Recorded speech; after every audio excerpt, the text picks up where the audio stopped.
Амьдын хагцал гэдэг чинь тоолж барагдахгүй. Сэтгэлийн шаналн байдгийн байна да.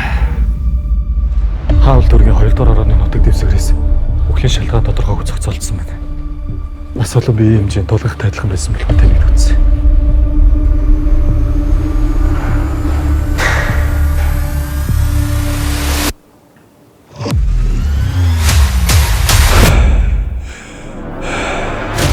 Ганцхан алдаа гаргахтал юу болж байгааг харж байгаа байж. Би ч дахиад авахарч. Чи дут. Энд юу болоод байгаа? Цаглаа. Сонсогч мөрөө. Би сонсогч мөрөв. Тушаал биелүүл.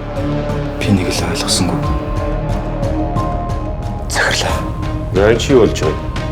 Би дахиж юм алдаа гаргахгүй. Би танаас гойж. Ганц удаа. Надад амнаас ч илүү хайрлах ганц хүү бий. Данч Орос руу болоод бүтэн 2 сар өнгөрч өглөө. Чи миний хүүхний сургыг гаргаж өг. Шинэ сургуультай тавтай морь. За баярлалаа гэж.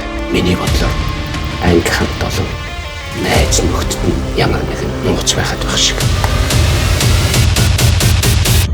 Гэхдээ цагтаа нар хүртэл хайгаад болохгүй байгаа хүнийг би яаж болох юм бэ?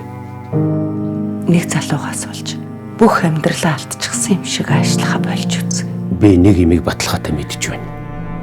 Хүү маань амьд.